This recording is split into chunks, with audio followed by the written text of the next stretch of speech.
दोस्तों, नवरात्रि पर अखंड दीपक तो सब जलाते हैं, लेकिन इसके नियमों के बारे में भी ज़रूर जान लें। अखंड ज्योति को इस उद्देश्य से जलाया जाता है कि घर की नकारात्मकता का अंत हो, परिवार की बाधाएं दूर हो और खुशहाली आए। इसलिए ज्योति को प्रज्वलित करने से पहले एक मंत्र बोलना चाहिए। मंत्र है शुभम करोति कल्याण आरोग्यम धन संपदाम शत्रु बुद्धि विनाशाय दीपम ज्योति नमोस्तुते। इस मंत्र का अर्थ है शुभ और कल्याण करने वाली, आरोग्य और धन संपदा देने वाली, शत्रु बुद्धि का विनाश करने वाली दीपक की ज्योति को नमस्कार। अखंड दीपक जलाते समय उसे कभी भी सीधे जमीन पर नहीं रखना चाहिए। दीपक रखने के लिए पहले किसी अन्न जैसे जो चावल या गेहूं की ढेरी बना लें, उसके ऊपर ही दीपक रखें।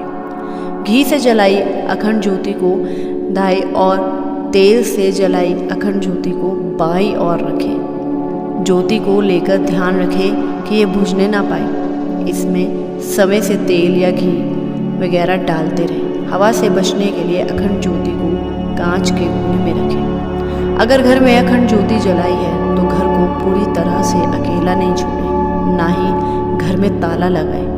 ज्योति को घर में अकेला छोड़ना शुभ नहीं माना जाता। आप जिस दीपक में ज्योति जला रहे हैं वो दीपक अच्छी तरह से साफ होना चाहिए। अगर दीपक मिट्टी का है तो देख लें कि यह पहले इस्तेमाल किया गया तो नहीं है, कहीं से खंडित ना हो। पूजा में टूटा दीपक इस्तेमाल करना शुभ नहीं माना जाता। अखंड दीपक जलाते समय उसकी बत्ती इस तरह से बनाएं कि इसे बार बार बदलने की ज़रूरत ना पड़े। इसके अलावा आप जिस जगह पर भी ज्योति जला रहे हैं उसके आसपास साफ सफाई होनी चाहिए। वॉशरूम आदि नहीं बना होना चाहिए। 9 दिनों तक आपको ज्योति के लगातार जलते रहने का पूरा ख्याल रखना होता है। अब जानते हैं अगर बार बार अखंड दीपक बुझ जाए तो क्या करें। चैत्र और साल में पड़ने वाली सभी नवरात्रि में अखंड ज्योति जलाई जाती है।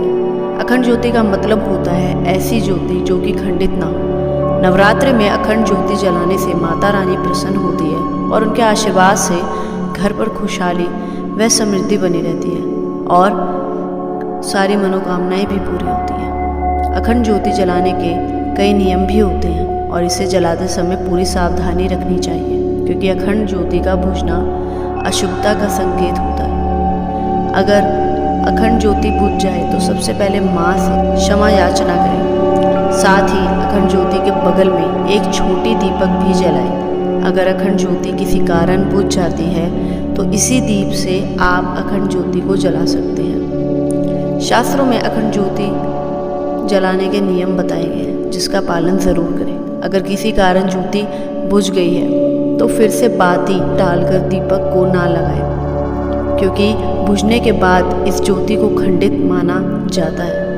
आप जलते दीपक में ही दूसरी बाती जोड़ दें, आपकी ज्योति खंडित नहीं होगी। नवरात्रि में जलाई गई अखंड ज्योति पूरे 9 दिन तक जलनी चाहिए, लेकिन अगर आप ज्योति जलाने के लिए सवा बित्ता की बाती का इस्तेमाल करेंगे तो यह कभी भी पूरे 9 दिनों तक नहीं जल पाएगी। इसलिए दीपक को बुझने से बचाने के लिए दूसरी बाती को पहली बाती में पहले ही जोड़ दीजिए। अखंड ज्योति की बाती को महत्वपूर्ण माना जाता है, इसलिए आप पहले ही सवा हाथ का रक्षा सूत्र बनाकर दीपक के बीचों बीच रख दें, जिससे कि दीपक किसी कारण बुझ जाए तो आप इसी बाती से दीपक को जला सकें।